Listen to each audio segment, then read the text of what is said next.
Olá, muito bem-vindo para mais um encontro com a palavra. Esse programa é parte de um curso de estudo da Bíblia, através do qual já estudamos desde o livro de Gênesis até as cartas do autor de metade do Novo Testamento, o apóstolo Paulo. Já estudamos 3 de suas cartas. A primeira carta, a Carta aos Romanos, é um importante documento teológico. Depois fizemos o estudo da primeira carta aos Coríntios, uma carta de conteúdo teológico pastoral, que trata dos problemas do dia a dia de uma igreja, semelhantes aos problemas que um pastor enfrenta hoje. Nos últimos programas abordamos a segunda carta aos Coríntios, que trata da questão do ministério que todo crente tem. Foi nessa carta que Paulo respondeu às acusações que os coríntios fizeram contra ele depois de receberem a sua primeira carta. Nela, Paulo combateu e tentou corrigir vários problemas. Acho interessante notar que os coríntios não criticaram em nada a lógica de Paulo na primeira carta. Eles não tinham como criticar a lógica nem os conselhos de Paulo, que eram muito profundos e inspirados por Deus.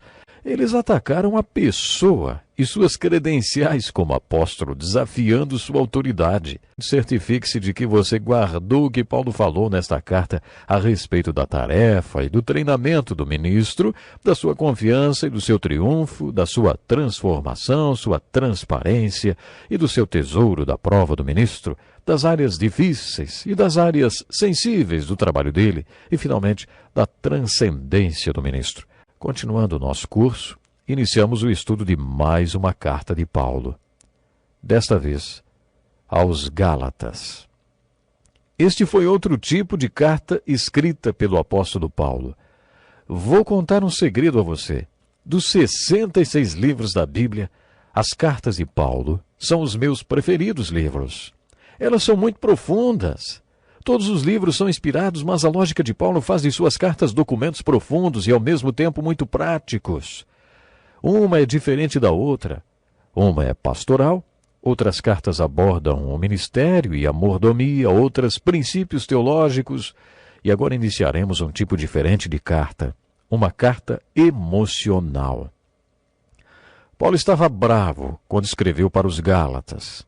Poderíamos dizer que ele estava com uma indignação justa contra eles. Compare a introdução da carta aos Gálatas com a introdução da carta aos Filipenses, aos quais ele amava muito, e mesmo com a dos Coríntios, que eram aquele povinho difícil. Mesmo na carta aos Coríntios, Paulo usou palavras de afeição e companheirismo no Evangelho. Ele chamou os coríntios de santos, está lembrado? É uma carta muito bonita. Mas não podemos dizer o mesmo da carta aos Gálatas. Não encontramos nenhuma palavra de afeição ou carinho nela, nem qualquer coisa que indique companheirismo no Evangelho. Geralmente, quando Paulo escrevia às igrejas, era para tratar de algum problema. Os Gálatas não correspondiam ao povo, não de uma cidade, mas de toda uma área que Paulo tinha evangelizado. Ele escreveu-lhes para tratar de um assunto muito mais sério do que os problemas da igreja de Corinto. O problema dos coríntios é o que mesmo na maioria dos missionários que trabalham numa cultura nova e que plantam a primeira geração da igreja. Lendo a carta aos Gálatas, podemos ter uma ideia do que estava acontecendo nas igrejas daquela região. Paulo andou por aquela área pregando o Evangelho, e o seu Evangelho era que Jesus Cristo, através da morte na cruz, tornou possível que a salvação chegasse até você. Crer no Evangelho pelo dom da fé, que vem de Deus, pode salvá-lo. Tudo isso é resultado da graça de Deus, e foi ela que o levou a enviar Cristo ao mundo para que pudéssemos ser salvos através dele. De acordo com Paulo, a salvação é pela fé e pela graça, e nada mais. Uma vez ouvi uma equação que achei muito interessante. Jesus mais alguma coisa é igual a nada, mas Jesus mais nada é igual a tudo. Paulo enfatiza nesta carta que fomos salvos para boas obras e que as boas obras validam nossa fé. Mas é a nossa fé que nos salva, não as nossas boas obras. Depois que Paulo pregou o evangelho de salvação pela graça, alguns líderes religiosos judeus começaram a pregar naquela região que, agora que o povo tinha sido salvo, precisava se circuncidar de acordo com a lei de Moisés. Eles queriam transformar aqueles gentios convertidos em judeus. Quando Paulo soube o que estava acontecendo e que alguns gentios já tinham sido circuncidados, ele ficou muito bravo e escreveu a carta de próprio punho. Preste atenção no tom dessa carta. Ele escreve assim: Paulo, apóstolo enviado não da parte de homens, nem por meio de pessoa alguma, mas por Jesus Cristo e por Deus Pai, que o ressuscitou dos mortos, e todos os irmãos que estão comigo, as igrejas da Galácia. A vocês graça e paz da parte de Deus nosso Pai e do nosso Senhor Jesus Cristo, que se entregou a si mesmo por nossos pecados a fim de nos resgatar desta presente era perversa, segundo a vontade de nosso Deus e Pai, a quem seja glória para todo sempre. Amém. Essa foi a fria saudação de Paulo. Depois dessa introdução fria, Paulo iniciou a carta. Admiro-me que vocês estejam abandonando tão rapidamente aquele que os chamou pela graça de Cristo para seguirem outro evangelho que na realidade não é o evangelho. O que ocorre é que algumas pessoas os estão perturbando, querendo perverter o evangelho de Cristo. Preste atenção em como ele foi enfático. Mas ainda que nós ou um anjo dos céus pregue um evangelho diferente daquele que lhes pregamos, que seja amaldiçoado. Amaldiçoado. Que palavra forte, hein? Mas, para não deixar dúvidas de que ele estivesse enganado no uso de uma palavra tão forte, ele disse: Como já dissemos e agora repito, se alguém lhes anuncia um evangelho diferente daquele que já receberam, que seja amaldiçoado. O que deixou Paulo tão exaltado é que estavam pregando outro evangelho, um evangelho deturpado. E para Paulo, aquilo não era a pregação do evangelho. Foi por isso que ele amaldiçoou quem estava pregando outro evangelho. Paulo estava mesmo muito exaltado, muito bravo, porque o que estava acontecendo era apostasia. E Paulo conhecia muito bem a história dos hebreus. O seu primeiro sermão em Atos 13 contém muito da história dos hebreus. Ele conhecia muito bem o assunto. E qualquer um que conhecesse um pouco da história dos hebreus, e se você estudou conosco o Velho Testamento, também sabe que a apostasia é um pecado horroroso para os judeus. Apostasia significa distanciar-se. Apo significa longe. E a outra parte da palavra significa ficar, posicionar. Por isso, apostasia significa permanecer ou posicionar-se longe, afastar-se. No final do livro de Josué, os filhos de Israel tomaram uma posição. Afirmaram que Deus era o primeiro na vida deles e que os serviriam. Mas depois, no livro de Juízes, eles se afastaram desta posição. Eles se distanciaram do compromisso que tinham firmado com Deus no final do livro de Josué. Observamos no livro de Juízes que o povo de Israel passou 7 vezes por um ciclo de apostasia. Podemos também observar quais foram as terríveis consequências daquela apostasia. Paulo via a apostasia como um câncer espiritual, muito pior do que o problema da igreja de Corinto. Nesta carta, ele confrontou este evangelho apóstata da Galácia com o evangelho absoluto. Nos versículos 11 e 12, ele continuou dando alguns dados pessoais. Irmãos, quero que saibam que o evangelho por mim anunciado não é de origem humana. Não o recebi de pessoa alguma, nem me foi ensinado, ao contrário, eu o recebi de Jesus Cristo por revelação. Mas Deus me separou desde o ventre materno e me chamou por sua graça. Temos que encerrar o programa agora, mas você tem uma tarefa: leia toda a carta aos Gálatas para o próximo programa. Até lá. Seja bem-vindo a mais um Encontro com uma Palavra. Esse programa foi criado para ajudar você a compreender melhor toda a Bíblia, compreender não apenas intelectualmente, mas principalmente com o coração. O meu desejo é ajudar o povo de Deus a entrar na Palavra de Deus, para que a Palavra de Deus entre na vida do povo de Deus. No último programa falamos sobre os 2 primeiros capítulos da carta de Paulo aos Gálatas, em que ele expõe verdades profundas que recebeu por revelação de Jesus quando estava no deserto da Arábia. No versículo 20 do primeiro capítulo, Paulo diz: Quanto ao que lhes escrevo, afirmo diante de Deus que não minto. Quando terminamos o último programa, desafiei você a fazer uma escolha: acreditar que Paulo era um grande mentiroso, ou que foi um dos maiores milagres do Novo Testamento, afinal, ele escreveu metade dele. Quando estudamos o Evangelho de João, disse a mesma coisa. Você teria que escolher entre considerar Jesus um lunático e mentiroso ou o Senhor da sua vida e segui-lo. Antes de continuarmos o estudo desta carta, você terá que decidir o que pensa de Paulo. Ele era um lunático, mentiroso, ou realmente recebeu de Jesus a revelação de todas essas verdades tão profundas? Você terá que fazer a sua escolha. Qualquer pessoa que lê as cartas de Paulo pode se perguntar de onde ele tirou tanta informação. Ele não estava entre os apóstolos que passaram 3 anos vivendo com Jesus. Ele conta nesta carta aos Gálatas que não foi para o seminário em Jerusalém. Logo na introdução, Paulo conta de onde tirou todas as informações compartilhadas em suas cartas. Ele escreve: Paulo, apóstolo, enviado não da parte de homens, nem por meio de pessoa alguma, mas por Jesus Cristo e por Deus Pai, que o ressuscitou dos mortos. Depois, no versículo 11, ele escreveu: O evangelho por mim anunciado não é de origem humana. Não o recebi de pessoa alguma, nem me foi ensinado. Ao contrário, eu o recebi de Jesus Cristo por revelação. Pregadores comuns como eu, isso mesmo, que ensinam as Escrituras, têm de dizer: eu, ministro do Evangelho, sou ministro de homens e por homens.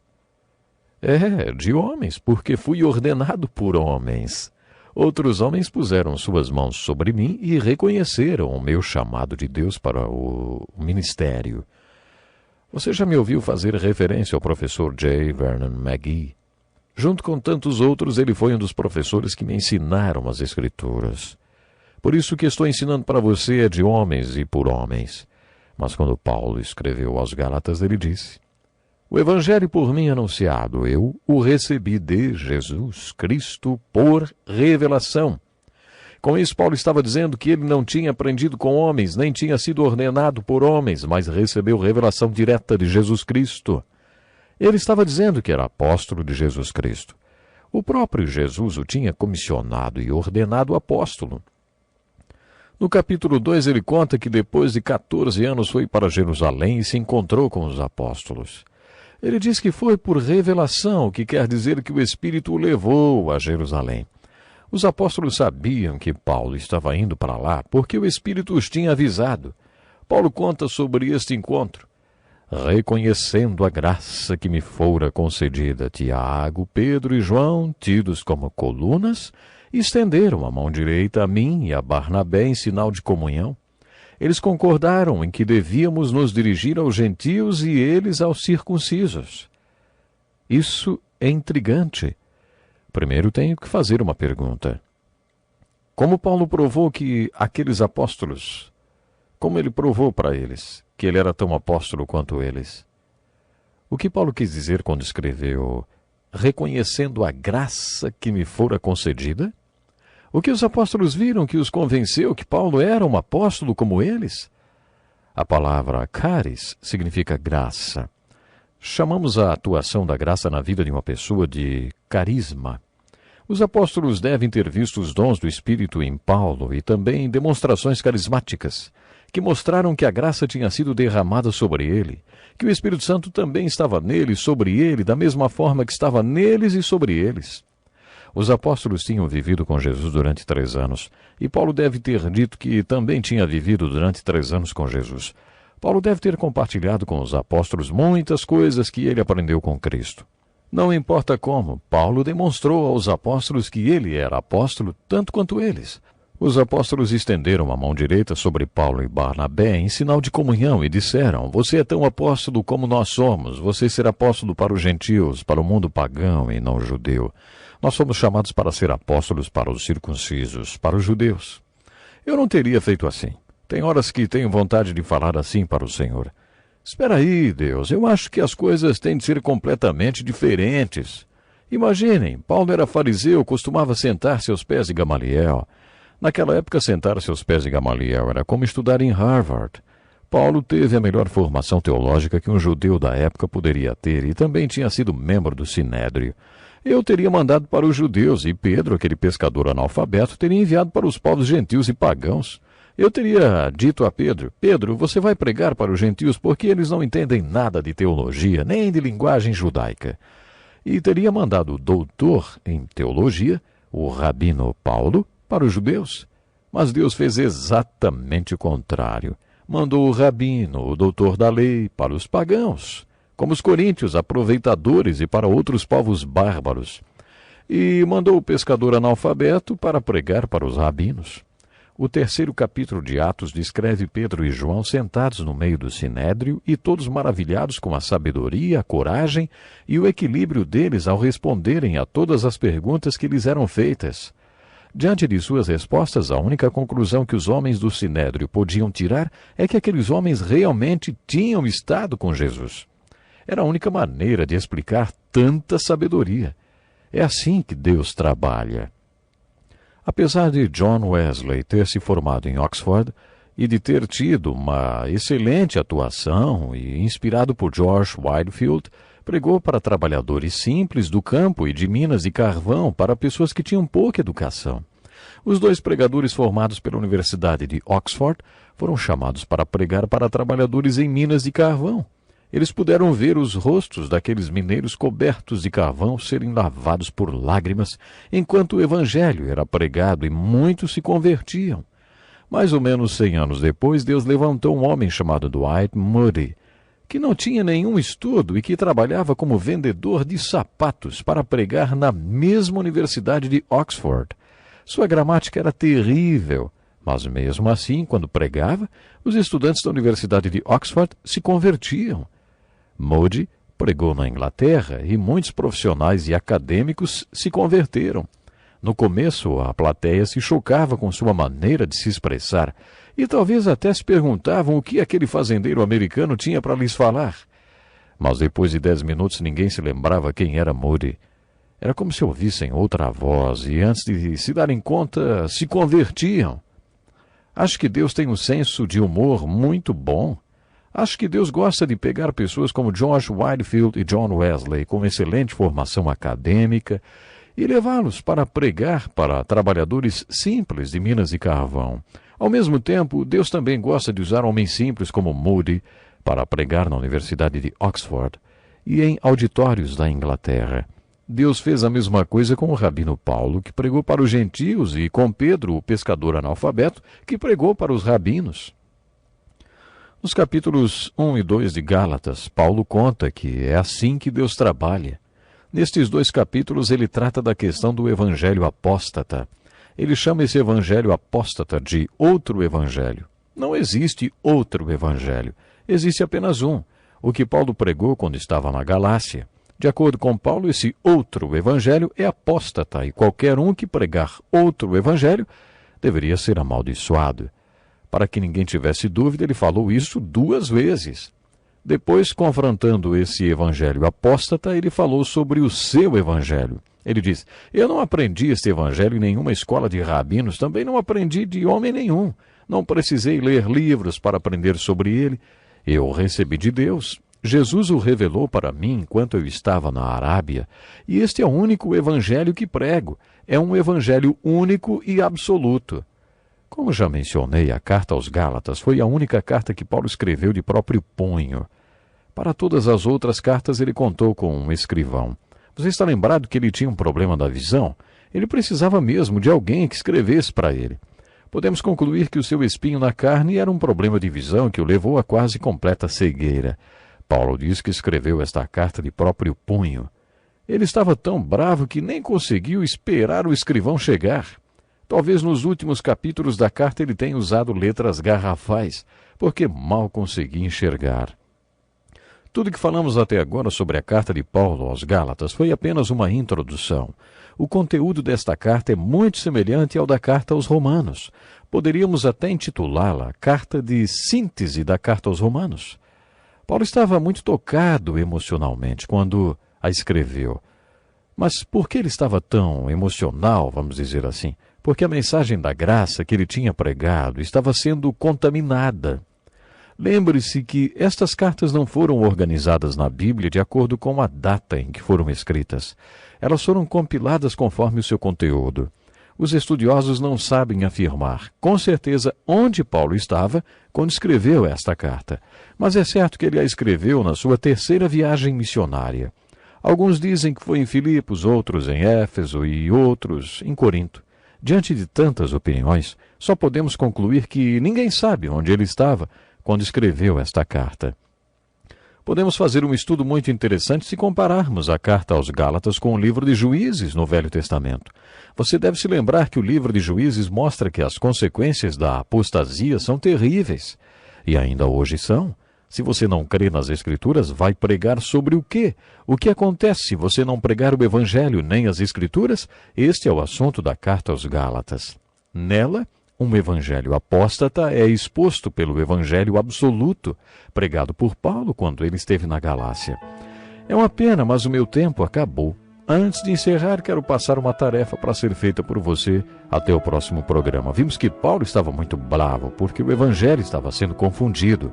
Sua tarefa será ler outra vez a carta aos Gálatas e definir o evangelho apóstata e o evangelho absoluto que Paulo pregava. Tenho certeza que isso o ajudará a entender a mensagem de Paulo e a mensagem de Cristo. Até o próximo programa. Deus lhe abençoe grandemente. Que ótimo estar aqui para mais um encontro com a palavra. Você é bem-vindo. Na verdade, é um privilégio estudar a Bíblia e eu estou feliz que você esteja participando conosco. Nosso curso já nos trouxe as cartas do apóstolo Paulo, que escreveu quase metade do Novo Testamento. No programa de hoje continuaremos a estudar a carta de Paulo aos Gálatas. Depois que Paulo pregou o evangelho na região da Galácia, mestres judeus que tinham se convertido começaram a ensinar que os gentios novos convertidos deveriam manter as leis e as cerimônias judaicas para serem salvos. Eles ensinaram aos Gálatas que apenas crer no evangelho pregado por Paulo não era o suficiente. Quando Paulo soube que o evangelho que ele tinha pregado estava sendo deturpado, ele ficou muito bravo. Ele nem esperou que seu escrivão chegasse e começou a escrever a carta de próprio punho. Ele escreve assim: admiro-me de que vocês estejam abandonando tão rapidamente aquele que os chamou pela graça de Cristo para seguirem outro evangelho que na realidade não é o evangelho. O que ocorre é que algumas pessoas os estão perturbando, querendo perverter o evangelho de Cristo. Mas ainda que nós, ou um anjo dos céus, pregue um evangelho diferente daquele que lhes pregamos, que seja amaldiçoado. Como já dissemos, agora repito, se alguém lhes anuncia um evangelho diferente daquele que já receberam, que seja amaldiçoado. Foi assim que Paulo começou a carta aos Gálatas. Conforme ele escrevia, confrontava o evangelho apóstata com o evangelho absoluto. Paulo disse aos Gálatas: quando eu estava com vocês, preguei o evangelho, salvação por graça, por fé e mais nada. Algumas pessoas vieram depois de mim dizendo que vocês têm de fazer outras coisas para finalizar a obra de Jesus Cristo, que o que Jesus fez não foi suficiente e que, portanto, vocês precisam se circuncidar e obedecer às leis de Moisés. Paulo atacou diretamente aquele evangelho apóstata, dizendo aos Gálatas que o evangelho que ele pregara era absoluto, pois ele o tinha recebido de Jesus Cristo por meio de revelação, quando estava na Arábia. No capítulo 2, do versículo 11 até o 19, encontramos mais um trecho muito bonito desta carta, em que Paulo enfocou novamente o evangelho absoluto. O problema era que o evangelho tinha sido pervertido entre os Gálatas, e por isso Paulo enfocou o evangelho de Jesus como tema central desta carta. Intitulei esta passagem do capítulo 2 de O Evangelho ao Contrário. Este ensinamento de Paulo surgiu do incidente que aconteceu com Pedro. A questão era que muitos dos que eram judeus antes de se tornar discípulos de Jesus queriam manter seus costumes judaicos. Eles se reuniram num conselho judaico em Jerusalém para resolver a questão. Foi decidido que se os judeus cristãos quisessem manter suas cerimônias e seus costumes referentes a tipos de comida e tradições, não teriam problema, desde que não vinculassem a salvação a nenhum desses costumes ou destas tradições judaicas. Também ficou decidido que os cristãos gentios não tinham de praticar os costumes religiosos judaicos. Eles não tinham de se tornar judeus. os judeus foram instituídos a não impor obrigações religiosas sobre os crentes gentios. O segundo concílio em Jerusalém foi relatado de maneira resumida no capítulo 15 de Atos. Mas, enquanto Paulo e Barnabé pregavam o evangelho para o mundo não-judeu, a igreja continuou a ter problemas. Na cidade de Antioquia, por exemplo, havia crentes na igreja que eram judeus e outros que eram gentios. Alguns deles viviam em comunhão e até faziam suas refeições juntos. Mas eles tinham uma dúvida. Será que eles tinham de observar os costumes judaicos de alimentação enquanto estivessem juntos? Aparentemente, eles tinham duas mesas em Antioquia, uma que obedecia os costumes judaicos e outra que não. Os gentios preferiam comer na mesa que tinha bacon, linguiça, ovos, presunto, coisas proibidas pela lei judaica. Quando Paulo visitou Antioquia, todo mundo ficou esperando para ver em qual das mesas ele ia se sentar. Afinal de contas, ele era um rabino, fariseu dos fariseus, tinha estudado aos pés de Gamaliel. Paulo sentou-se com os gentios e comeu bacon, ovos, linguiça, presunto. Pedro ficou tão constrangido que também se sentou com Paulo à mesa dos gentios e, talvez pela primeira vez na vida, comeu bacon e presunto. Aparentemente, Pedro fez isso por um determinado tempo e depois parou. Gosto de tentar imaginar e montar as cenas descritas na Bíblia.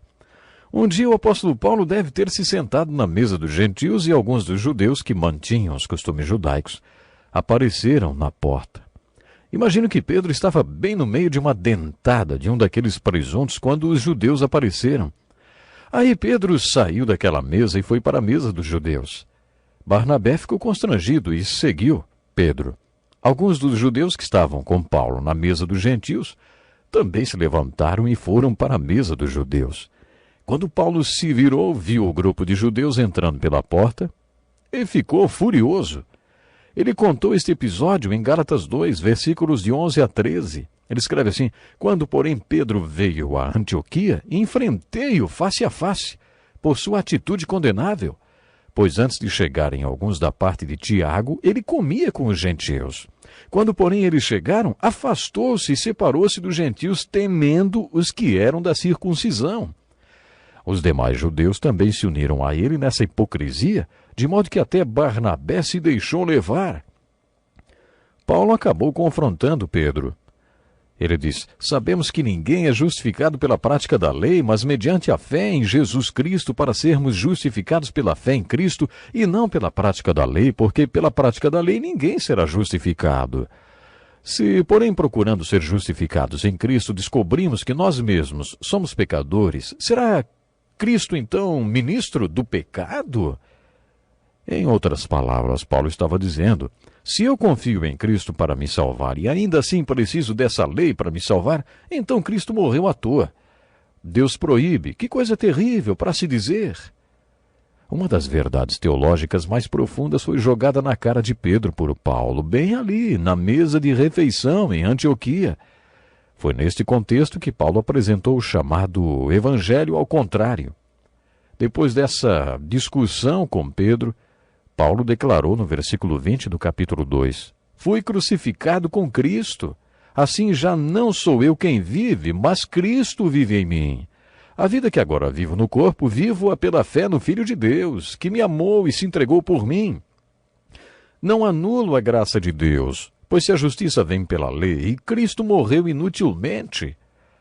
Chamo isso de evangelho ao contrário, porque o que Paulo está dizendo é basicamente isso. O evangelho absoluto, consiste em que Cristo morreu para que você viva. Mas existe o evangelho ao contrário, você morre para que Cristo viva. Este é o evangelho ao contrário. Muita gente já decorou o versículo de Gálatas 2, 20. Fui crucificado com Cristo, assim já não sou eu quem vive, mas Cristo vive em mim. A vida que agora vivo no corpo, vivo-a pela fé no Filho de Deus, que me amou e se entregou por mim. Paulo começou dizendo que foi crucificado com Cristo. Muitas pessoas aplicam o versículo em suas vidas só até essa parte, e entram em reclusão e vão para mosteiros por causa deste versículo. Mas note bem, ele diz 3 vezes que vive. Na verdade, Paulo não está falando em morte neste versículo, ele está falando em viver, e apresenta 3 razões para viver. A primeira é: vivo pela fé. Encontramos numa frase o resumo da mensagem da carta de Paulo aos Romanos e aos Gálatas.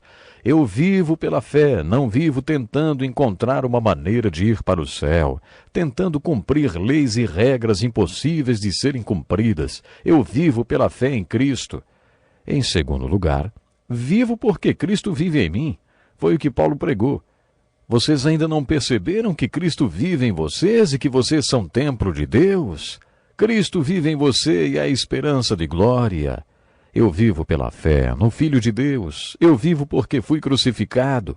Esta é uma verdade dinâmica na nossa vida. Agora preste atenção nesse paradoxo. A única maneira de viver é morrer. A única maneira de achar vida é perdendo. É isso que Paulo está dizendo.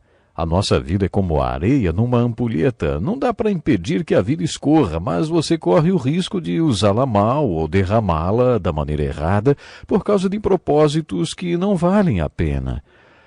Jesus não quer que você desperdice sua vida. Devemos viver glorificando a Deus para Jesus Cristo. Devemos derramar nossa vida onde Jesus nos mandar derramar. Foi isso que Paulo quis dizer quando falou: fui crucificado com Cristo. Ele descobriu que a única maneira de salvar a vida é sacrificando-a. A única maneira de viver é morrendo. Os ensinos de Jesus e de Paulo caminham juntos. Chamei o evangelho de Paulo de evangelho ao contrário, porque o que Paulo está dizendo para Pedro na mesa de jantar é que não somos salvos por causa do cumprimento de lei referente ao que posso e não posso comer. Somos salvos pela fé na morte de Jesus Cristo. Jesus Cristo morreu para que você viva. Este é o evangelho. O evangelho, ao contrário, é você morrer para que possa viver. O batismo é uma figura muito bonita desta verdade. Como assembleiano, acredito no batismo por imersão. Uma das coisas que gosto a respeito do batismo de imersão é que ele ilustra o versículo. Fui crucificado com Cristo, assim já não sou eu quem vive, mas Cristo vive em mim.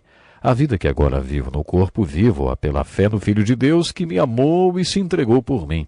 Quando você afunda na água, identifica-se com a morte de Jesus Cristo. Você está professando sua fé não apenas na morte de Jesus Cristo, para que você tenha perdão, mas também está professando ao mundo que você está crucificado com Cristo. Você está morrendo para suas ambições e planos. Quando você sai da água, você está professando sua fé na ressurreição.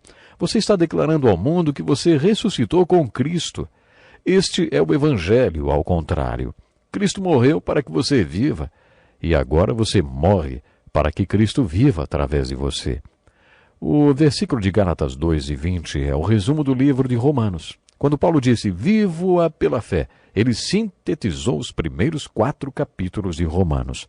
Depois, nos capítulos 5 a 8, quando Paulo nos mostrou como superar o pecado, ele falou, já não sou eu quem vive, mas Cristo vive em mim. O Espírito que vive em mim é maior do que a lei e o poder do pecado que tenta me levar para baixo. Paulo também diz, fui crucificado com Cristo. Isso corresponde aos últimos capítulos de Romanos, nos quais o apóstolo Paulo disse, portanto, irmãos, rogo-lhes pelas misericórdias de Deus que se ofereçam em sacrifício vivo, santo e agradável a Deus. Este é o culto racional de vocês. Sabe, isso é a mesma coisa do que dizer eu vivo porque fui crucificado com Cristo. Apresentei meu corpo a Ele como um sacrifício vivo. Bom, infelizmente o programa está terminando, mas lhe convido, não perca o próximo encontro com a palavra. Até lá. Seja muito bem-vindo ao Encontro com a Palavra. Em nosso programa estamos estudando todos os livros da Bíblia, um de cada vez. Você é um ouvinte novo? Junte-se a nós. Já estudamos desde o livro de Gênesis e agora estamos passando pelas cartas do apóstolo Paulo no Novo Testamento. No final do último programa, estudamos a carta de Paulo aos Gálatas. Nos capítulos 13 e 4, Paulo aborda o que chamei de a perspectiva do Evangelho. Infelizmente, nosso tempo não permite que estudemos cada um dos textos em profundidade, analisando versículo por versículo. Eu gostaria de poder fazer isso, a carta aos Gálatas, porque esse é um texto muito profundo. Nós observaremos as 8 perguntas que Paulo faz no capítulo 3, porque elas nos farão refletir. Paulo fazia perguntas da mesma maneira que Jesus fazia. Em apenas um dos evangelhos, no de Mateus, Jesus fez 83 perguntas. O rabino Gamaliel também gostava de ensinar fazendo perguntas. Uma vez um velho professor rabino estava dando sua aula e fazendo perguntas e respondendo as perguntas dos alunos com outras perguntas, quando alguém perguntou: por que o senhor sempre responde a uma pergunta com outra pergunta? E o rabino respondeu: e por que não? Paulo fez 8 perguntas no capítulo 3 de Gálatas para construir uma argumentação muito forte sobre a justificação pela fé e não pelas obras. Desta forma, ele ensinou que manter a lei ou as regras não salva ninguém. Em sua argumentação, Paulo usa 2 ilustrações. Uma delas é de Abraão. Sempre que lemos sobre fé no Novo Testamento, encontramos o nome de Abraão. Nesse texto, Paulo revela uma verdade sobre Abraão que não encontramos em nenhum outro lugar da Bíblia. Paulo fala que Abraão sofria de uma doença e que essa doença era a fé. Eu resumi assim o que Paulo falou no capítulo 3 de Gálatas sobre Abraão. Qualquer um que receber de Deus o dom da fé para crer no evangelho absoluto que preguei quando estava com vocês, sofre da mesma doença de fé que Abraão tinha. Por que será que algumas pessoas ouvem o evangelho e creem, e outras ouvem a mesma coisa e acham que é a maior besteira que já ouviram na vida? Não é uma questão de ser mais ou menos inteligente, ou de ser iluminado, ou de ser racional. A fé não é uma questão de inteligência. A fé é uma questão de receber um dom de Deus. Deus quer dar a você o dom da fé. Paulo falou isso em Filipenses, capítulo 1, verso 29. Ele escreve: a vocês foi dado o privilégio de não apenas crer em Cristo. A questão é saber, você quer crer? Você quer receber o dom da fé? Aqueles que creem no Evangelho não podem se gloriar disso. Se você tem fé, é porque Deus deu a você o dom da fé. A fé é um dom de Deus, conforme Paulo declarou em Efésios, capítulo 2, versículos 8 e 9. A fé não é uma questão de obras. Abraão creu quando Deus lhe disse que sua descendência seria tão numerosa como os grãos de areia na praia ou como as estrelas no céu. Este homem extraordinário creu em Deus. Deus então olhou para ele e disse: vejam este velhinho, ele já tem 100 anos. Eu falei para ele que ele seria pai. Ele acreditou. Eu gosto quando digo alguma coisa e as pessoas acreditam. Declaro este homem justo porque ele creu em mim. No capítulo 13 de Gálatas, Paulo diz que se você tem esta fé salvadora e crê no Evangelho de Cristo, então você é filho de Abraão. Em outras palavras, você é um judeu. Por isso não é possível que alguém seja discípulo de Jesus Cristo e odeie judeus, porque se você compreende o capítulo 13 de Gálatas, entende que você mesmo é um judeu. Espiritualmente você é um judeu. Você é um filho legítimo de Abraão, se tiver o dom da fé e sofrer da mesma doença de fé da qual Abraão sofria. Paulo também afirma que a lei que estamos tentando usar para nos salvar tem um propósito e, neste capítulo, lança para nós uma perspectiva da lei e fala sobre qual é a função dela: mostrar a você que você precisa de um Salvador. Paulo diz que é a lei e que a lei foi uma linha reta que Deus estabeleceu ao lado de todos os caminhos tortos da sua vida para evidenciar a você que sua vida é toda torta.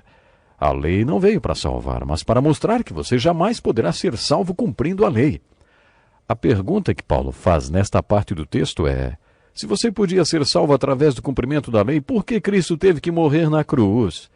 Se você podia ser salvo cumprindo a lei, então Cristo morreu à toa.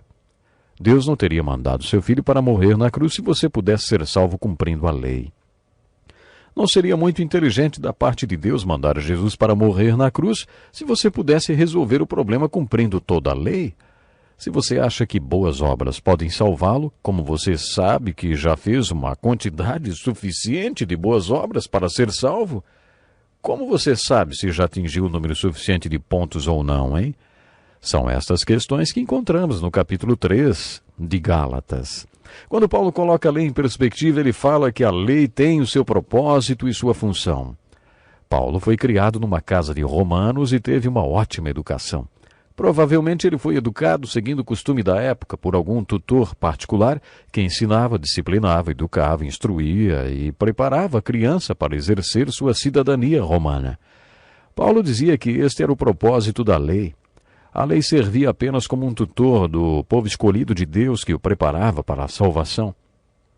Esse era o propósito da lei, mostrar que você não poderia salvar-se a si mesmo e que por isso Cristo veio, porque você precisava de um Salvador. No capítulo 4, Paulo apresenta uma alegoria do Evangelho. Primeiro, ele apresentou o Evangelho apóstata, depois o Evangelho absoluto, depois o Evangelho ao contrário, o Evangelho em perspectiva e as ilustrações de Abraão. O próximo Evangelho que Paulo apresenta é o alegorizado. Paulo usa de forma alegórica a história de Abraão, que teve 2 filhos, Ismael e Isaque. E é daí que tiramos um princípio bíblico de interpretação. Ouça a definição do que é uma alegoria. Alegoria é uma história na qual personagens, lugares e coisas têm outro significado, geralmente ligado a um princípio moral.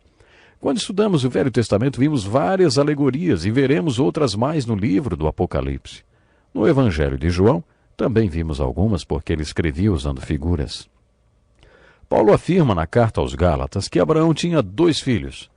Este é um fato histórico. Se você for à Terra Santa hoje, verá nitidamente a presença de 2 povos distintos, os árabes e os judeus. Se Abraão não tivesse dado ouvidos à sua mulher, hoje não haveria crise do Oriente Médio, mas ele ouviu e teve um filho com a serva egípcia de Sara. Ele teve um filho com Agar. Este filho Ismael se tornou o pai de todos os árabes muçulmanos que o reconhecem. Mas para Paulo isso também é uma alegoria. Esse primeiro filho de Abraão, Ismael, foi uma figura da carne, da obra da carne, da natureza humana, sem a ajuda de Deus. Deus tinha dito a Abraão que lhe daria um filho, e Abraão tentou dar uma forcinha para Deus. Afinal, ele já tinha esperado muito tempo por aquele filho, e até sugeriu vários planos que passavam por cima de Sara. Ele sugeriu que Ló fosse o herdeiro que Deus havia lhe prometido, ou, conforme o capítulo 15 de Gênesis, o seu servo. Finalmente, no capítulo 16 de Gênesis, Abraão deu uma mãozinha para Deus, gerando Ismael com a serva de Sara, chamada Agar. Ter o filho com a serva Agar seria um costume aceitável naqueles dias. Naquele contexto histórico não era considerado imoral. Mas Paulo destacou que Ismael foi um projeto só de Abraão, da sua carne, sem a ajuda de Deus. Essa história de Agar e Ismael é uma alegoria da carne. Quando Paulo fala em carne, refere-se ao que fazemos por nós mesmos, sem a ajuda de Deus, de acordo com nossos planos, sem buscar a Deus, sem orar, sem se importar com o que Deus pensa. A isso Paulo chama de obras da carne. Pode ser que você ouça pessoas orando assim: eu reivindico isso, eu reivindico aquilo. Na verdade, elas estão dando ordens a Deus: cure tal pessoa, faça isso, faça aquilo, porque eu reivindico. Paulo afirma que isso é agir na carne, não é oração, não é de Deus. Orar é se apresentar a Deus como uma folha de papel em branco, pronta para ser preenchida com as ordens de Deus. Paulo afirma que nós, os crentes, temos 2 grandes forças atuando em nossas vidas, que é a carne e o espírito, uma guerreando contra a outra. Você não para de existir quando recebe o Espírito Santo. Você se lembra que Paulo afirmou 3 vezes em Gálatas 2:20? Eu vivo, eu vivo, eu vivo. Ele disse: eu vivo porque Cristo vive em mim, vivo pela fé no Filho de Deus. Depois Paulo diz que vive porque foi crucificado com Cristo. Quando recebemos Jesus, podemos escolher entre viver de acordo com o que Ele nos manda viver ou viver do nosso próprio jeito. E isso é viver na carne, resulta em obras da carne. Paulo afirma que os 2 filhos de Abraão representam uma alegoria. A história do filho de Abraão com Agar e Ismael é uma alegoria da carne. A história do filho de Abraão com Sara e Isaque é uma alegoria do espírito, porque só Deus poderia fazer com que ela concebesse, porque os 2 já eram velhos, avançados em idade, e Sara já tinha passado da idade fértil. O nascimento de Isaque foi um milagre. Quando Deus apareceu a Abraão, ele assegurou que Sara seria a mãe de Isaque. Abraão riu porque não podia acreditar que Deus pudesse incluir Sara neste milagre. Você se lembra do espinho na carne de Paulo? Deus revelou que tinha lhe dado aquele espinho na carne porque não queria que Paulo trabalhasse em suas próprias forças. Isso produziria obras da carne. Deus deixou que ele ficasse fraco para que dependesse totalmente dele e produzisse fruto do Espírito na sua vida e no seu ministério. Esta é a síntese do capítulo 4 de Gálatas. No capítulo 5, Paulo contrasta as obras da carne com o fruto do Espírito. No capítulo 4, ele fez uma alegoria das obras da carne e do fruto do Espírito. Ele apresentou o evangelho alegorizado.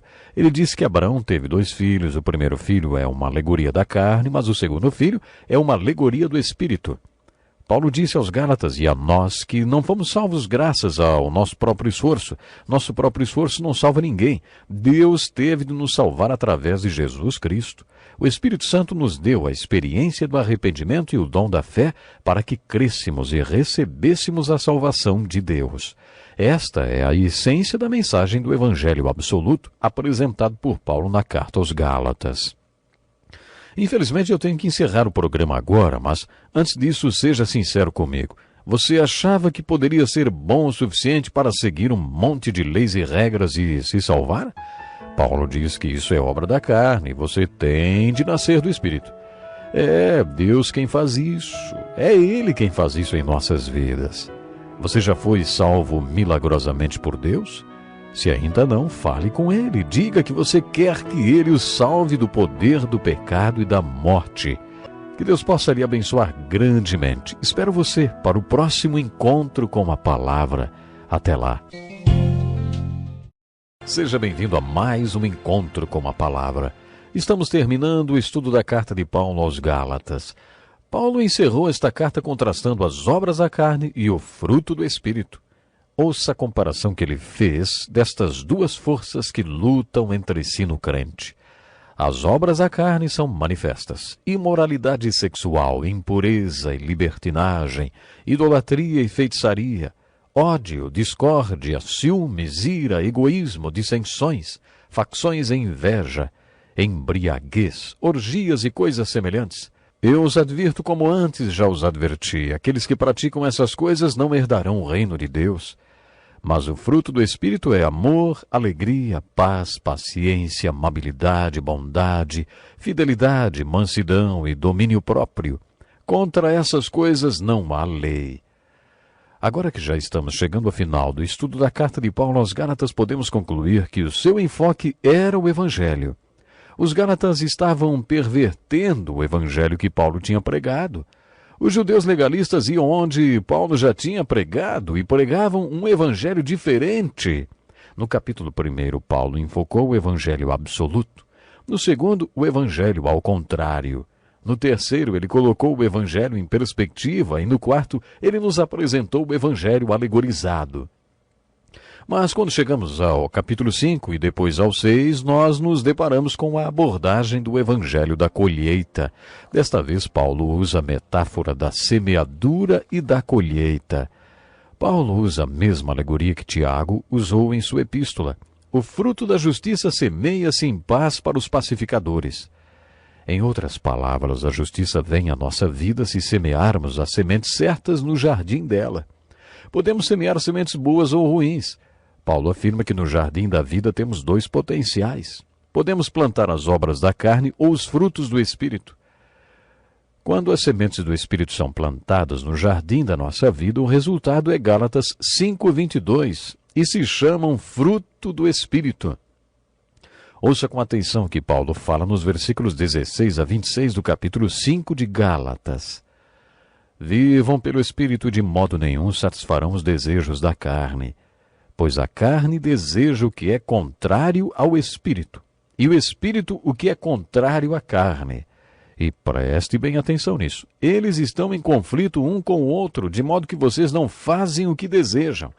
Mas, se vocês são guiados pelo Espírito, não estão debaixo da lei. Ora, as obras da carne são manifestas: imoralidade sexual, impureza e libertinagem, idolatria e feitiçaria, que são atividades com espíritos demoníacos, ódio, discórdia, ciúmes, ira, egoísmo, dissensões, facções e inveja, embriaguez, orgias e coisas semelhantes. Eu os advirto, como antes já os adverti: aqueles que praticam essas coisas não herdarão o reino de Deus. Mas o fruto do Espírito é amor, alegria, paz, paciência, amabilidade, bondade, fidelidade, mansidão e domínio próprio. Contra essas coisas não há lei. Os que pertencem a Cristo Jesus crucificaram a carne, com as suas paixões e os seus desejos. Se vivemos pelo Espírito, andemos também pelo Espírito. Não sejamos presunçosos, provocando uns aos outros e tendo inveja uns dos outros.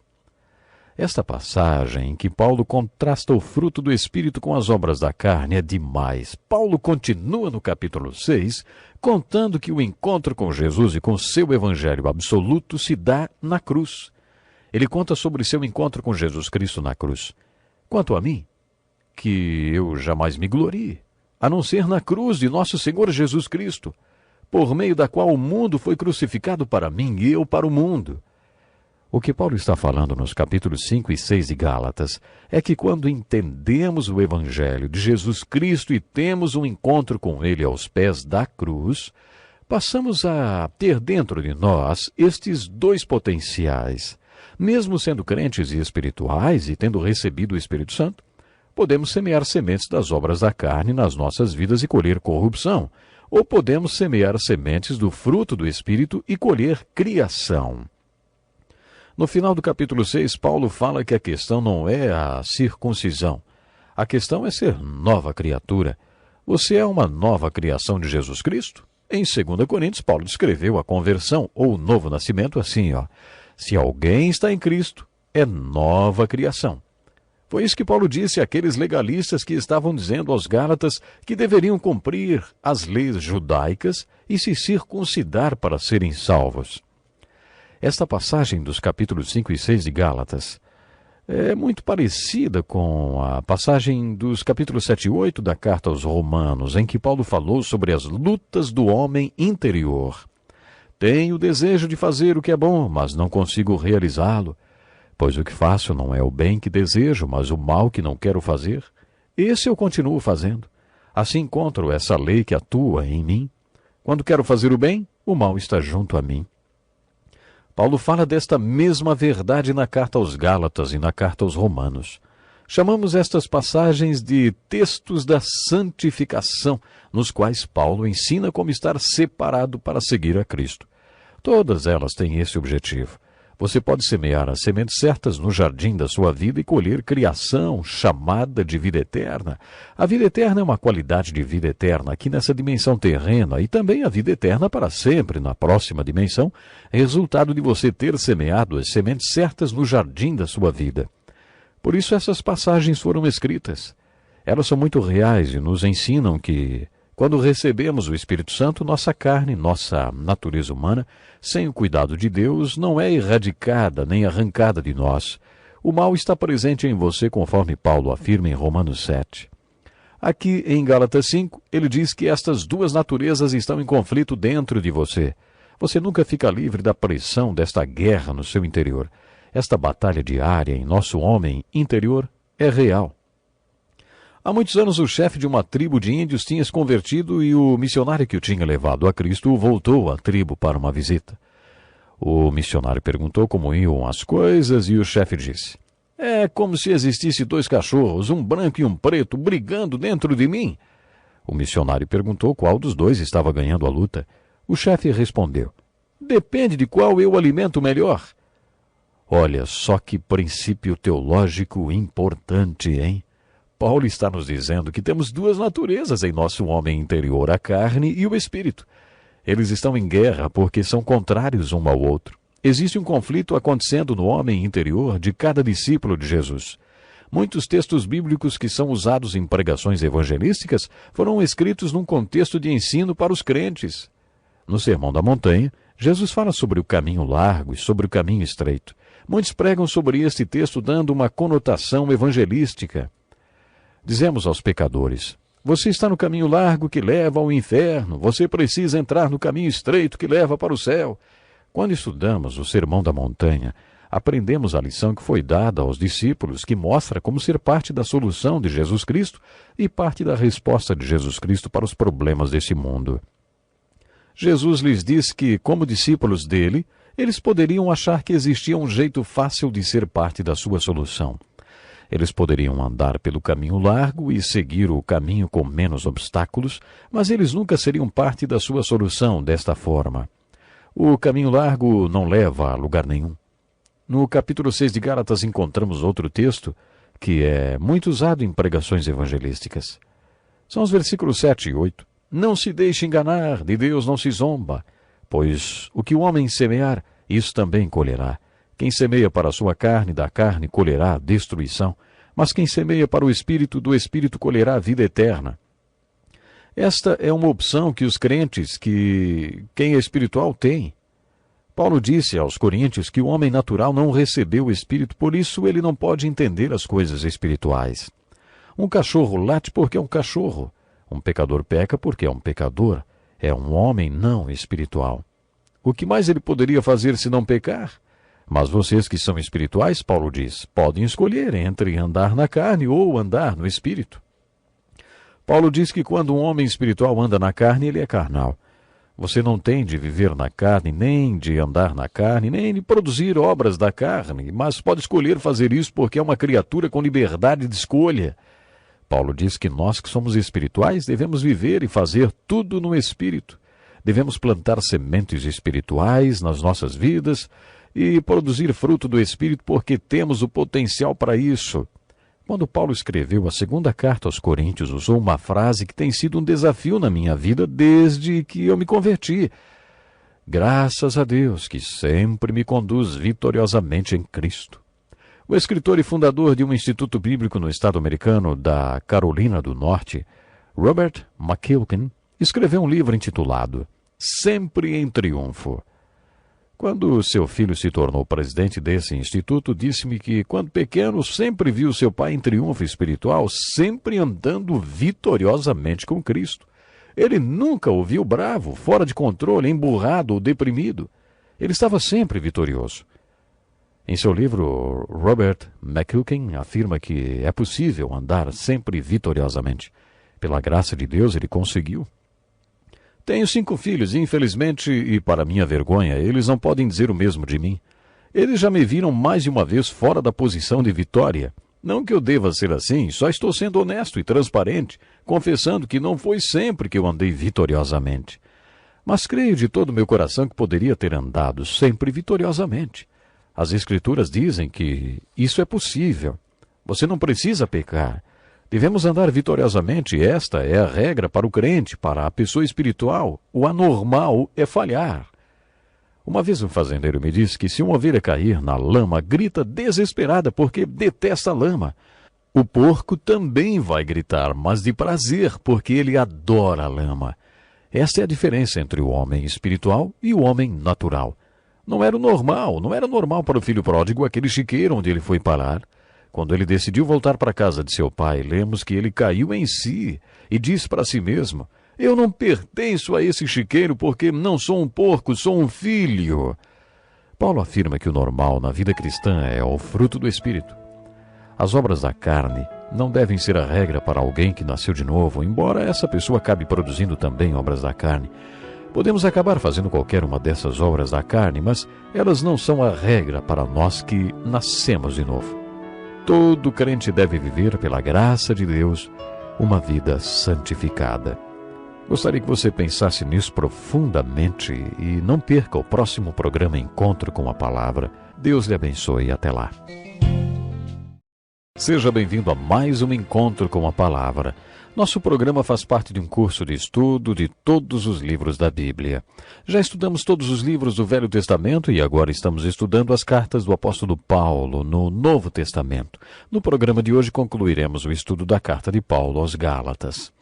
No final desta carta, Paulo faz uma comparação entre o que ele chama de obras da carne e o fruto do Espírito. O fruto do Espírito é composto por 9 partes. As 3 primeiras nos incentivam a olhar para dentro de nós mesmos, que é o amor, alegria e paz. Muito do que se chama de amor hoje não tem nada a ver com o que Paulo quis dizer aqui. Paulo estava se referindo ao amor ágape, descrito no capítulo 13 da sua primeira carta aos Coríntios. De acordo com Paulo, quando vivemos o amor ágape, experimentamos um tipo de amor que é indestrutível porque é incondicional. Ele é irresistível porque é inspirador para aqueles que o recebem. Quando esse amor ágape sai de você, é o fruto do Espírito se manifestando. Esse amor não vem de você, mas de Deus. Só Deus pode amar com amor ágape, e a única maneira de amarmos com este tipo de amor é se Deus amar através de nós. O amor ágape é expresso através da nossa vida, nos relacionamentos com outras pessoas, e isso acontece como manifestação do fruto do Espírito em nós. Paulo fala que a alegria é um fruto do Espírito. Você já se perguntou qual é a fonte da alegria? Tem pessoas que acham que a alegria despenca do céu indiscriminadamente sobre umas pessoas e sobre outras não. Errado. Não é isso que as Escrituras ensinam. Jesus ensinou que as circunstâncias não importam, você pode ter alegria. O Espírito Santo pode dar alegria, porque ela é uma evidência de que ele habita em você. Conheço um pastor que há 45 anos quis trabalhar na igreja do pastor que o tinha levado a Cristo. Aquele pastor tinha o dom da exortação e sua pregação captava a atenção de todos que a ouviam. O jovem pastor trabalhava na área social e disse ao seu pastor que gostaria de fazer parte de sua equipe. Depois de pouco tempo, aquele pastor disse que aquele jovem deveria ir para uma outra cidade, pastorear uma congregação. O jovem pastor ficou desanimado, mas aí seu pastor mostrou para ele o versículo 4 do capítulo 6 de Gálatas, que diz: cada um examine os próprios atos, e então poderá orgulhar-se de si mesmo, sem se comparar com ninguém, pois cada um deverá levar a própria carga. A alegria daquele jovem pastor era o ministério do seu pastor e não o seu próprio ministério. Mas o pastor disse que ele deveria ter a alegria de ser usado por Deus. Por isso, o fez ir para uma cidade distante, 25 quilômetros. E foi assim que pastor Dick Woodward começou o seu ministério, que depois se tornou o ministério Encontro com a Palavra. Por muito tempo não aconteceu nada, mas quando Deus começou a abençoar aquela igreja, houve muita alegria. Quando somos frutíferos, temos alegria, mas há outras coisas que nos levam à alegria. Paulo diz que existe alegria pelo fato do Espírito Santo habitar em nós. É por isso que Paulo pôde escrever a epístola da alegria aos Filipenses. E ele estava na prisão quando escreveu esta carta. Naquela carta, Paulo fala muito sobre alegria. Se você estivesse na prisão, principalmente numa prisão em Roma, você escreveria sobre alegria? Paulo pôde escrever sobre alegria quando estava preso, porque a alegria é fruto do Espírito e ele estava cheio do Espírito Santo lá dentro da prisão. As partes do fruto do Espírito são 9. Além do amor e alegria, existe a paz. A condição para se ter paz é ter o Espírito Santo habitando em você. Paulo diz que esta paz transcende a compreensão humana. Corrie ten Boom foi prisioneira num dos campos de concentração nazista e saiu de lá com sua fé ainda maior e mais triunfante. Ela tinha uma paz incompreensível porque era cheia do Espírito, uma paz que transcendia a compreensão humana. Depois de falar sobre amor, alegria e paz, Paulo lista mais 3 partes do fruto do Espírito. Amor, alegria e paz são sentimentos que vêm de dentro de nós, cuja fonte é o Espírito Santo. As outras partes do fruto do Espírito têm a ver com o nosso relacionamento com outras pessoas. Paciência, amabilidade e bondade. Eu não sou naturalmente paciente. Como sou pastor, deveria ser, mas engano todo mundo, porque na carne, quando não sou guiado por Deus, quero tudo para ontem e do meu jeito. Imagine um patinho nadando calmamente num lago. Superficialmente ele parece calmo e tranquilo, mas lá por baixo da água as suas patinhas estão fazendo maior esforço. Eu sou como um pato e sei que se quiser ser paciente terei que recorrer ao Espírito. Essa paciência é um dos resultados do nosso relacionamento com Deus e é um processo de fé. Você já passou pela experiência de ter de esperar para que uma criança crescesse? Minha esposa e eu tivemos que esperar até que nossos 4 filhos se convertessem. Quando a paciência está relacionada aos nossos relacionamentos, como quando você pediu que Deus fizesse algo na vida de outra pessoa, você precisa do tipo de paciência que pode ser chamada de espera de amor. Não estava em nós ser paciente para esperar que nossos filhos crescessem espiritualmente. A tendência era forçar, coagir, manipular e fazer qualquer coisa para que eles se convertessem. Mas, às vezes, temos de esperar que o Senhor trabalhe na vida dos nossos filhos. A Bíblia nos ensina a esperar no Senhor. Às vezes, isso é tudo que temos de fazer. O amor espera. Mas precisamos do tipo de paciência sobrenatural essa paciência que é fruto do Espírito. Eu nunca tinha me importado em dar gorjetas, até que minha filha foi trabalhar como garçonete.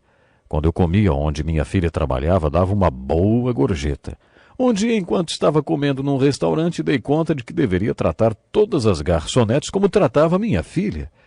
É isso que significa amabilidade, ser amável e tratar todo mundo como se fosse da sua família. A amabilidade também é fruto do Espírito. O terceiro fruto, que tem a ver com os relacionamentos, é a bondade e é resultante do Espírito Santo morando em você. O Novo Testamento conta que Jesus saía fazendo o bem. Boas obras não salvam, mas também não é errado ser bom nem fazer boas obras. O pregador John Wesley dizia: faça o bem sempre que puder, para quem você puder, onde você puder, da maneira como você puder e enquanto você puder. Faça o bem, faça coisas boas. A bondade é fruto do Espírito. Não existe maior fonte de boas obras do que o Espírito Santo. Quando olhamos para dentro de nós mesmos, vemos o fruto do Espírito manifestado através do amor, da alegria e da paz. Quando olhamos ao redor, o fruto do Espírito é paciência, amabilidade e bondade. Quando olhamos para cima, o fruto do Espírito é fidelidade, mansidão e domínio próprio. Vamos primeiro falar sobre fidelidade. Esta característica é muito importante para mim, porque quando me converti não tinha nenhuma disciplina. Entre meus 10 e 14 anos, minha mãe ficou doente e acabou morrendo, deixando meu pai sozinho para nos criar. Tudo virou uma bagunça. Eu nem voltava para casa à noite. Nós, os filhos, ficamos totalmente largados durante anos. Aconteceu que, ao final da minha adolescência, eu não tinha qualquer disciplina. Mas, quando me converti e o Espírito Santo passou a habitar em mim, encontrei disciplina e, como resultado disso, passei a ter mais responsabilidade. Mansidão é outro fruto do Espírito. Não sei porquê, mas todos nós temos uma marca de crueldade, principalmente os jovens. Eu tinha essa marca e tinha prazer em machucar pessoas e principalmente animais. Quando me converti pela primeira vez na minha vida, passei a gostar dos bichos. Isso é uma prova de que o Espírito Santo habitava em mim, passou a habitar em mim. E habita em mim. A mansidão que tenho hoje é fruto do Espírito. A última parte do fruto do Espírito que Paulo menciona é o domínio próprio. Um conhecido que se aposentou como superintendente de escola disse-me algo sobre o comportamento humano que achei muito interessante, principalmente para quem tem filhos ou é professor ou pastor. Ele disse: algumas pessoas são como rodas. Se alguém não empurrar, não funcionam, não andam. Outras são pipas, precisam de uma linha, senão se perdem no ar. Outras são como bolas, nunca sabemos onde vão cair da próxima vez. Outras ainda são como balões, sempre cheias e prestes a explodir. Outras são como pneus furados, sempre têm de receber um ar. Mas existem aquelas que são como bons relógios, de ouro puro, simples e claras, pontuais, responsáveis, sempre quietas e trabalhando e cheias de boas obras. No capítulo 5 de Gálatas, o apóstolo Paulo diz que, se somos cheios e controlados pelo Espírito Santo, funcionaremos como um reloginho. Com autocontrole, domínio próprio e eficiência. No final desta carta aos Gálatas, Paulo diz algo muito profundo. Não se deixem enganar, de Deus não se zomba, pois o que o homem semear, isso também colherá. Quem semeia para a sua carne, da carne colherá destruição. Mas quem semeia para o Espírito, do Espírito colherá a vida eterna. Quanto a mim, que eu jamais me glorie, a não ser na cruz de nosso Senhor Jesus Cristo, por meio do qual o mundo foi crucificado para mim e eu para o mundo. De nada vale ser circuncidado ou não. O que importa é ser uma nova criação. Paulo falou a mesma coisa em Romanos, capítulo 12, versos 1 e 2. Todos que se convertem passam por uma crise de comprometimento com Jesus Cristo. Nele Paulo diz: irmão, rogo-lhes pelas misericórdias de Deus que se ofereçam em sacrifício vivo, santo e agradável a Deus. E quando ele diz ofereçam, ele está dizendo rendam ou disponham seus corpos para Deus. Paulo encerra sua carta aos Gálatas, nos exortando a nos render aos pés da cruz de Jesus Cristo e entregar nossas vidas a Ele. Quando você fizer isso, o mundo estará morto para você e você morto para o mundo. No final da carta ele diz: que ninguém me perturbe, pois trago em meu corpo as marcas de Jesus. Paulo está dizendo que seu corpo tinha cicatrizes que provavam o seu comprometimento com Jesus e com a cruz dele, e através de Jesus, que tornou-se uma nova criação. O importante na nova vida com Cristo não é a circuncisão, mas ser uma nova criação. Os seguidores de Jesus Cristo têm dois potenciais, criação ou corrupção. A diferença entre os dois é determinada na cruz de Jesus Cristo. Fui crucificado com Cristo. Assim, já não sou eu quem vive, mas Cristo vive em mim. A vida que agora vivo no corpo, vivo-a pela fé no Filho de Deus, que me amou e se entregou por mim. Esta confissão de fé determina a diferença entre a nova criação e a corrupção para quem nasceu de novo, para o discípulo de Jesus controlado pelo Espírito Santo. Minha oração é que esta seja sua confissão de fé também. Leia a carta de Paulo aos Gálatas e aprenda a viver na fé, no Filho de Deus e no poder do seu Espírito. Que Deus possa lhe abençoar grandemente. Espero você para o próximo programa. Até lá.